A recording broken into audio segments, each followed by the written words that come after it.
Kami sa'yo, Pres. Ikaw yung presidente ng GBR. So ano po yung masasabi nyo, ano yung pakiramdam nyo na bumiyahe kayo from Rizal o Bulacan? Yun, so good afternoon, good morning sa everybody. From Buso-Buso, Antipolo to Malolos, Bulacan is siyempre nakakapagod kasi ang haba ng biyahe. Hindi maaga kang sinigisin. So overwhelmed naman yun sa pagod namin, sa nakita namin dito sa charity na to. Napakadaming mga riders na nandito dito. So bali nawala yung pagod namin. Halos sa oras at kalahati din yung biyahe namin. So medyo puyat pa nga kasi kailangan din kahit puyat. Kasi sa charity, DBRP National Buso-Buso Rizal Chapter is willing pumunta yan kahit saan. So ngayon parang kahit napagod kami, parang malakas pa rin katawan namin, ganoon lang po. Wow, saludo. Salute sa'yo, Pop. Salute sa inyo, founder.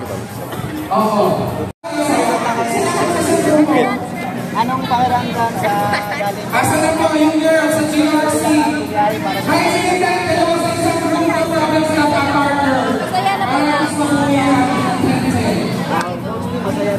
Masaya talaga. Sa sunod, from Pampanga to Marikina naman. Asa na dito yung boys? Dito po muna dito yung boys. Alright, good. Anong lugar po kayo galing?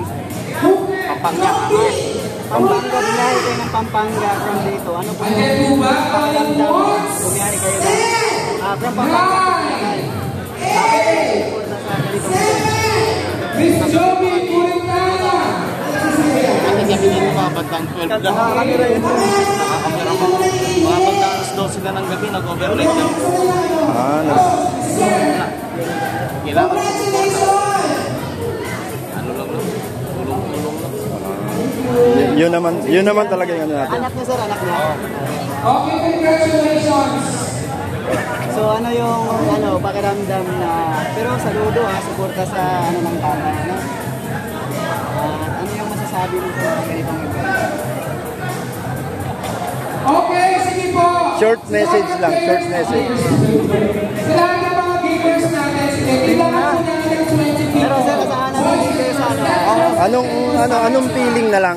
Sino yung grupo? Sige, kailangan po natin ng 10 boys, 10 girls, kaya si Papa yung mga grupo. May ibang rider. 10, sige. Tulad nyo. Boys, 10 boys, sige, bilisan natin kahit sa riders sila. Girls! Girls! Thank you, Thank you po, thank you.